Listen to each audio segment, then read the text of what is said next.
அனைவருக்கும் வணக்கம்.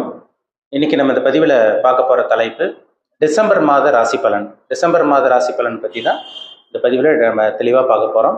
ரிஷபராசி காலபுருஷ தத்துவப்படி இரண்டாம் ராசியான ரிஷபராசி நேயர்களுக்கு இந்த டிசம்பர் மாதம் எப்படி இருக்குன்னு பார்த்துடலாம். டிசம்பர் மாதம் பாருங்கள், உங்கள் ராசியிலேயே குரு இருக்கார், வக்ர நிலையில் இருக்கார். உங்கள் ராசிக்கு 3ஆம் இடத்துல செவ்வாய் நீச்ச நிலையில் கடகராசியில் இருக்காங்க. ராசிக்கு 5ஆம் இடத்துல கேது கன்னி ராசியில் இருக்கார்.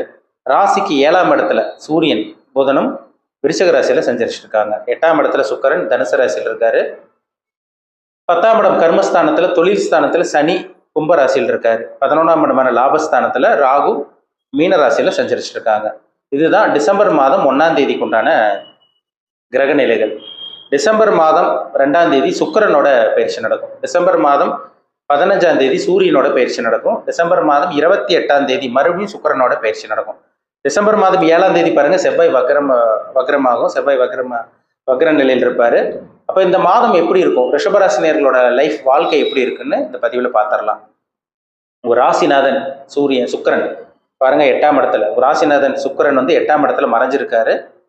ஆனா பாருங்க, உங்க ராசிநாதன் 9ஆம் இடமான பாகிஸ்தானத்துக்கு அடுத்த நாளே டிசம்பர் 2ஆம் தேதி பயிற்சி ஆயிடுவார். அப்போ இது ஒரு நல்ல ஒரு அமைப்புங்க. உங்களுக்கு குருவும் ராசியில் இருக்காரு, சுக்கிரன்ற நல்ல ஒரு இடத்துக்கு வர்றதுனால இந்த மாதம் ராசிநாதன் ஸ்ட்ராங்கா இருக்கிறதுனால நினைச்சது நிறைவேறும். எதையும் சாதிப்பீங்க, நினைச்சது எல்லாமே உங்களுக்கு நிறைவேறும். உடம்புல இருந்து அந்த பிரச்சனைகள், ஆரோக்கிய குறைபாடு இருந்தது பார்த்தீங்களா, அதெல்லாமே உங்கள்கிட்ட விலக போகுது. மனசுல ஒரு தைரியம் கிடைக்கும், ஒரு புத்துணர்ச்சி கிடைக்கக்கூடிய ஒரு நல்ல ஒரு மாதமா இந்த டிசம்பர் மாதம் உங்களுக்கு இருக்கும். அதுல சந்தேகமே கிடையாது. ராசிநாதன் நல்லா இருந்தாதான் மனம் தெளிவா இருக்கும், உடல் ஆரோக்கியம் நல்லா இருக்கும், குழப்பம் இருக்காது, தெளிவா ஷார்ப்பா சிந்திச்சு செயல்பட முடியும். அப்போ இந்த மாதம் ராசிநாதன் நல்லா இருக்காரு. அப்போ எல்லா ரிஷபராசினியர்களும் அவங்க வயதுக்கு தகுந்த மாதிரி நல்லா இருக்க போறீங்க, அதுல சந்தேகமே கிடையாதுங்க. உங்க ராசிக்கு பாருங்க 2ஆம் அதிபதி புதன். அந்த புதனும் பாருங்க 7ஆம் இடத்துல இருக்காரு. தனஸ்தானாதிபதி புதன் 7ஆம் இடத்துல இருக்காரு. தனக்காரகன் புதனும் தனக்காரகன் குருவும் லக்னத்தில் இருக்காரு. அப்ப குருவும் நல்லா இருக்காரு, புதனும் நல்லா இருக்காங்க, சுக்கிரனும் நல்ல ஒரு அமைப்பில் இருக்கிறதுனால கண்டிப்பா அந்த மாதம் வருமானம் வரக்கூடிய நல்ல ஒரு மாதமா இருக்கும். குடும்பத்தில் இருந்து வந்த பிரச்சனைகள், குழப்பங்கள் எல்லாமே நிவர்த்தி ஆகும். மனசுல இருந்து அந்த பிரச்சனைகள் எல்லாமே உங்களை விட்டு விலக போகுது. குடும்பத்துல ஒரு நல்ல ஒரு ஆரோக்கியம் இருக்குன்னு சொல்லலாம். சரிங்களா? சண்டை சச்சரவெல்லாம் இருந்தது பார்த்தீங்களா, கணவன் மனைவிக்குள்ள பிரச்சனை அப்படி இப்படின்னு இருந்தது பார்த்தீங்களா, ஒரு ஆரோக்கியமான சில நல்ல விஷயங்கள் நடக்கும். குடும்பத்துல பிரச்சனைகள் விலகி ஒரு நிம்மதியான ஒரு வாழ்க்கை, ஒரு நல்ல ஒரு வாழ்க்கை எல்லா ரிஷபராசினியர்களும் அந்த மாதம் வாழ போறீங்க. 2ஆம் அதிபதி நல்லா இருக்கிறதுனால வருமானம் வரும், பணம் வரும், உங்க பேச்சுக்கு மதிப்பு மரியாதை கிடைக்கும். புதுசா பிஸ்னஸ் ஆரம்பிக்கிறவங்களுக்கு நல்ல ஒரு இந்த மாதம் வளர்ச்சின்னு சொல்லிடலாம். இந்த டிசம்பர் மாதமே பாருங்க, ஒரு சில பேருக்கு நல்ல ஒரு வளர்ச்சி கிடைக்கும். அதே மாதிரி பாருங்க, திருமணத்துக்காக முயற்சி பண்ணிட்டு இருக்கவங்களுக்கு முக்கியமா சொல்லணும்னா, சுக்கிரன் 9ஆம் இடத்துக்கு வந்துடுறாரு. 7ஆம் இடத்துக்கு பாத்தீங்கன்னா 2ஆம் அதிபதி இருக்கிறதுனால திருமணத்துக்காக முயற்சி பண்ணிட்டு இருக்கவங்களுக்கு இந்த மாதம் நல்ல மாதம். முயற்சி பண்ணுங்க. திருமணத்துக்காக முயற்சி பண்ணிட்டு இருக்கவங்களுக்கு நல்ல ஒரு மாதம் சொல்லிடலாம். இந்த மாதமே நல்ல ஒரு வரன் உங்களுக்கு தேடி வரதை பார்க்க முடியும். டிசம்பர் மாதம் ரிஷபராசி நேயர்களுக்கு நிறைய நல்லது நடக்க போகுது. உங்களுக்கு 3ஆம் இடத்துல செவ்வாய் இருக்காருங்க. 3ஆம் இடத்துல செவ்வாய் இருக்கிறது பாத்தீங்கன்னா 7ஆம் அதிபதி அவர் நீச்சமா இருக்கார். இருந்தாலும் 7ஆம் இடத்தை குரு பார்க்கிறார். கணவன் மனைவிக்குள்ள சின்ன சின்ன பிரச்சனைகள் இருந்தா கூட அந்த ராசிக்கு 7ஆம் இடத்தை குரு பார்க்கறதும் 2ஆம் அதிபதி நல்லா இருக்கிறதும் சமாளிக்க போறீங்கன்னு அர்த்தம். சரிங்களா? அதனாலதான் முன்னாடியே சொன்னேன், குடும்பத்துல இருந்த பிரச்சனைகள்லாம் அப்படியே கொஞ்சம் விலக போகுது இந்த மாதம். 7ஆம் அதிபதி நீச்சமா இருந்தாலும் 7ஆம் இடத்தை குரு பார்க்கறதுனால நல்ல வரன் தேடி வருங்க. முயற்சி பண்ணுங்க. கண்டிப்பா ஒரு நல்ல வரன் உங்களுக்கு செட் ஆயிரும் இந்த மாதம். உங்க வாழ்க்கை துணை யாருன்னு கூட தெரிய வந்துடும். ராசிக்கு 5ஆம் இடத்துல கேது இருக்காரு. கேது குரு பார்க்கறது ஒரு நல்ல ஒரு அமைப்பு. பூர்வீக சொத்து ஒரு சில பேருக்கு இந்த மாதம் கிடைச்சிரும். புத்திர பாக்கியம், குழந்தை பாக்கியத்துக்காக வெயிட் பண்ணிட்டு இருக்கவங்க, குழந்தைக்காக வெயிட் பண்ணிட்டு இருக்கவங்களுக்கெல்லாம் இந்த மாதம் நல்ல ஒரு மாதம். கரு உருவாகக்கூடிய நல்ல மாதம்னு சொல்லிடலாம். ஏன்னா 5ஆம் இடத்தை குரு பார்க்கிறாரு. புத்திர ஸ்தானாதிபதியும் உங்களுக்கு புதன் நல்லா இருக்காரு. புத்திரஸ்தானத்தையும் குரு பார்க்கிறாரு. அப்போ ஒரு நல்ல ஒரு சிறப்பான ஒரு அமைப்பு தான். குழந்தை பாக்கியம் கிடைக்கக்கூடிய நல்ல ஒரு மாதம் இந்த டிசம்பர் மாதம். உங்களுக்கு 7ஆம் இடத்துல சூரியன் இருக்காருங்க. 4ஆம் அதிபதி உங்களுக்கு 7ஆம் இடத்துல இருக்காரு. வண்டி வீடு வாங்கணும்னு முயற்சி பண்ணிட்டு இருக்கவங்களுக்குலாம் இந்த மாதம் நல்ல மாதம்ங்க. ஒரு வாகனம் வாங்கணும்னு நினைச்சேன், வீடு வாங்கணும்னு நினைச்சேன், எதுவுமே எங்களுக்கு அமையல.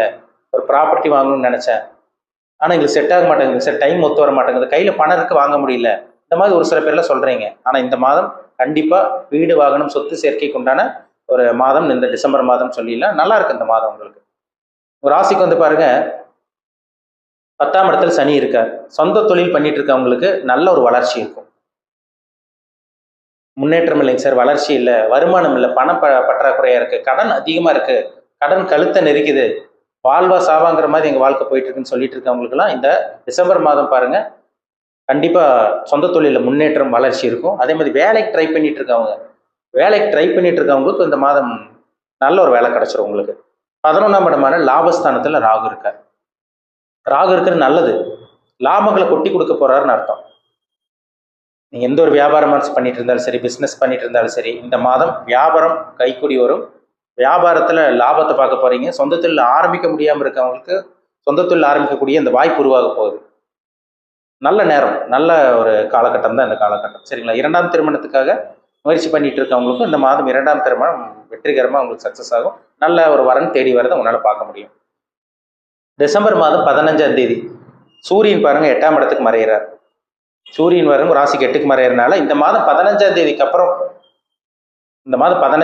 அப்புறம் அம்மாவோட ஹெல்த்தில் மட்டும் கொஞ்சம் கவனமாக இருக்கணும். தாயாரோட உடல் ஆரோக்கியத்தில் மட்டும் இந்த மாதம் 15ஆம் தேதிக்கு அப்புறம் கொஞ்சம் கேர்ஃபுல்லாக இருக்கிறது ரொம்ப ரொம்ப நல்லது. சரிங்களா? சுக்கிரன் உங்கள் ராசிக்கு சுக்கிரன் நல்ல ஒரு இடத்துல இருக்கிறதுனால சொந்த தொழில் பண்ணிட்டு இருக்கவங்களுக்கு அபாரமான வளர்ச்சி இருக்கும். ஏன்னா 28ஆம் தேதி சுக்கிரன் 10ஆம் இடத்துக்கு போயிடுறார். சனியோட சேர்க்கை ஏற்படுறதுனால வியாபாரம், தொழில், விவசாயம் பண்ணிட்டு இருக்கவங்களுக்குலாம் ஒரு அருமையான ஒரு வளர்ச்சி இந்த மாதம் உங்களுக்கு கிடைக்க போகுது. நிறைய நல்லது பார்க்க போறீங்க. கொஞ்சம் கொஞ்சமா அப்படியே உங்க வாழ்க்கை இந்த மாதம் மாறப்போகுது. ஏன்னா ராசிநாதன் நல்லா இருக்காரு, 2ஆம் அதிபதி நல்லா இருக்காரு, 5ஆம் இடத்தை குரு பார்க்குறாரு, 7ஆம் இடத்தை பார்க்குறாரு, 9ஆம் இடத்தை பார்க்குறாரு. அப்போ அதிர்ஷ்டம் கிடைக்கும். வேலை இல்லாமல் இருக்கவங்களுக்கு வேலை கிடைச்சிடும். தொழில் ஆரம்பிக்கக்கூடிய அந்த வாய்ப்பு உருவாக போகுது. நல்ல நேரம் ஆரம்பிச்சிருச்சுன்னு சொல்லிடலாம். அதேமாதிரி நல்ல ஒரு வரன் தேடி வரதை உங்களால் பார்க்க முடியும். மனக்குழப்பம் முக்கியமாக இருக்காதுங்க. முக்கியமாக சொல்லப்போனால் மனக்குழப்பத்தில் இருந்தீங்க, இந்த மாதம் கண்டிப்பாக உங்களுக்கு மனக்குழப்பம் இருக்கவே இருக்காது. ஏன்னா சுக்கிரன் நல்ல ஒரு இடத்துக்கு வரனால உடம்புல இருந்து வந்த பிரச்சனைகளும் விலகிரும். ஒரு சில பேத்துக்கு இந்த மாதம் ஆரம்ப பகுதி 15ஆம் தேதிக்குள்ளேயே ஒரு சில பேத்துக்கு அரசாங்க வேலை கிடைக்கக்கூடிய இந்த வாய்ப்பு உருவாகும். ஒரு சில பேத்துக்கு, எல்லாத்துக்கும் கிடையாது. ஏன்னா சூரியன் குருவோட பார்வை இருக்கிறதுனால சிவராஜ் யோகம்னு சொல்லுவாங்க. அந்த சிவராஜ் யோகத்தினால ரிஷபராசினியர்களுக்கு இந்த 15ஆம் தேதிக்குள்ள ஒரு சில ரிஷபராசினியர்களுக்கு அரசாங்க வேலை கிடைக்கக்கூடிய வாய்ப்பு உருவாகும். சரிங்களா? இன்னும் நீங்கள் ப்ரைவேட் ஜாப்க்கு ட்ரை பண்ணிட்டு இருக்கவங்க நல்ல வேலை கிடைச்சிரும். வேலை மாற்றலாமான்னு கேட்குறீங்க. கண்டிப்பாக உங்களுக்கு இந்த மாதம் வேலை மாற்றம், இடம் மாற்றம், தொழில் மாற்றம், தொழிலில் லாபம், வேலையில் ப்ரொமோஷன், பதவி உயர்வு, சேலரி இன்க்ரிமெண்ட், சம்பள உயர்வு, இதெல்லாமே கிடைக்கக்கூடிய ஒரு அருமையான மாதம் இந்த டிசம்பர் மாதம். எல்லா ரிஷபராசினியர்களும் அவங்க வயதுக்கு தகுந்த மாதிரி நீங்கள் ரொம்ப ரொம்ப இந்த மாதம் ரொம்ப நல்லா இருக்க போகிறீங்க. அதில் சந்தேகமே கிடையாது. இந்த மாதத்தை நல்ல ஒரு மாதம் தான் இந்த மாதம். இந்த மாதத்தை நல்லபடியாக பயன்படுத்திக்கிங்க. சரிங்களா? இப்போ நம்ம பார்த்தது எல்லாமே பொதுவான பலன், ராசி பலன் பார்த்தோம். ஒவ்வொருத்தரும் ஒவ்வொரு விதமாக இருப்பாங்க. சரிங்களா? எல்லா மனிதர்களும் பாருங்க ஒரே மாதிரி கிடையாது. ஒவ்வொருத்தரும் ஒவ்வொரு விதமாக இருக்காங்க. ஒவ்வொருத்தருக்கும் ஒவ்வொரு சில விஷயங்கள் நடக்கும் வாழ்க்கையில். ஒவ்வொருத்தரும் ஒவ்வொரு வயசில் இருப்பாங்க. அதுதான் ரொம்ப முக்கியம். வயதுக்கு தகுந்த மாதிரி சில விஷயங்களும், சில அனுபவங்களும், சம்பவங்களும் நடக்கும். ஜாதகம் ரொம்ப முக்கியம். சரிங்களா? தனி மனிதனுடைய ஜாதகம், தனிப்பட்ட ஜாதகம் ரொம்ப முக்கியங்க. நம்ம பார்த்த பொது பலன் பார்த்தீங்கன்னா, ஒரு சில பேத்துக்கு நான் சொன்னது அப்படியே 100% கரெக்டாக இருக்கும். ஒரு சில பேத்துக்கு நான் சொன்னதுக்கு அப்படியே ஆப்போசிட்டாக இருக்கும். நீங்கள் சொன்னீங்க சார், ஆனால் வேற மாதிரி நடக்குது, உங்களுக்கு நீங்கள் சொன்னதுக்கு எதுவுமே நடக்கலன்னு சொல்லுவாங்க. என்ன காரணம்னா, அதுக்கு அவங்க ஜாதகத்தில், தனிப்பட்ட ஜாதகத்தில் தசாபுத்தின்னு சொல்லுவாங்க. ஜாதகத்தில் கிரகங்கள் அவங்களுக்கு சாதகமாக இல்லாமல் இருக்கும், பாதகமாக இருக்கும். நல்லது செய்யாமல் கெட்டது பண்ணிட்டு இருக்கும். அதனால தான் அவங்க அப்படி சொல்லுவாங்க, நல்லது நடக்க மாட்டேங்குது சார், கெட்டது நடக்குதுன்னு. அதனால உங்கள் தனிப்பட்ட ஜாதகம் பாருங்க. உங்கள் பர்சனல் ஹாரோஸ்கோப் பார்த்தா தான் நம்ம துல்லியமாக சொல்ல முடியும். சரிங்களா? நீங்கள் என்ன நட்சத்திரத்தில் பிறந்தீங்க, என்ன நட்சத்திர பாதத்தில் பிறந்திருக்கீங்க, உங்கள் வயசு என்ன, இப்போ உங்களுக்கு என்ன தசாபுத்தி போகுது, என்ன கிரகங்கள் உங்களை ஆட்டி படைச்சிட்டு இருக்கு, உங்களுக்கு நல்ல கிரகத்தோட தசாபுத்தி போகுதா, கெட்ட கிரகத்தோட தசாபுத்தி போகுதா, நீங்க என்ன கர்மால பிறந்திருக்கீங்க, நல்ல கர்மாவை அனுபவிச்சுட்டு இருக்கீங்களா, கெட்ட கர்மாவை அனுபவிச்சுட்டு இருக்கீங்களா, லக்னத்துக்கு 6 மற்றும் 8ஆம் அதிபதி தசாபுத்தி நடக்குதா, இல்லை லக்னத்துக்கு லக்ன சுபர்களோட தசாபுத்தி நடக்குதா, இதுதான் ரொம்ப முக்கியம். இதை பார்த்தா தான் நம்ம அக்யூரேட்டாக தெளிவாக தெரிஞ்சுக்க முடியும் என்ன நடக்கும், அடுத்தடுத்து என்னென்ன நடக்கும்னு நம்ம துல்லியமாக சொல்ல முடியும். உங்கள் பிறப்பு ஜாதகம், தனிப்பட்ட ஜாதகம் பார்க்கணும்னு விருப்பப்பட்டீங்கன்னா கீழே இருக்க வாட்ஸ்அப் நம்பருக்கு உங்கள் ஜாதகத்தை அனுப்பிச்சுடுங்க, அப்பாயின்மெண்ட் வாங்கிக்கோங்க. தனிப்பட்ட ஜாதகத்தை பார்த்து நம்ம டீப்பாக தெளிவாக நம்ம துல்லியமாக பார்த்து தெரிஞ்சுக்கலாம்.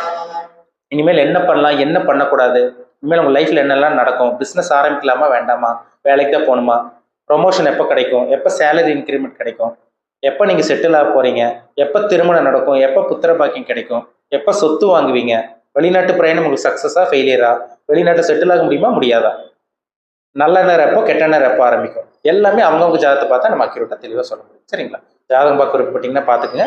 நம்ம எல்லாமே அக்யூரேட்டாக தெளிவாக நம்ம 100% துல்லியமாக பார்த்து தெளிவாக தெரிஞ்சுக்குவோம். மீண்டும் அடுத்த பதிவில் சந்திக்கும் வரை உங்களிடமிருந்து விடைபெறுவது உங்கள் ஜோதிடர் தமிழரசன். சேனல் பிடிச்சிருந்தா உங்கள் நண்பருக்கு, உறவினருக்கு ஷேர் பண்ணுங்கள். லைக் பண்ணுங்கள், சப்ஸ்கிரைப் பண்ணுங்கள், பெல் பட்டனை கிளிக் பண்ணிக்கோங்க. ஆல்கிற ஆப்ஷன் இருக்கும், அதையும் சூஸ் பண்ணிக்கோங்க. அப்போ தான் நாங்கள் போடுற பதிவுகள் எல்லாமே உங்களை வந்து சேரும். நன்றி, வணக்கம்.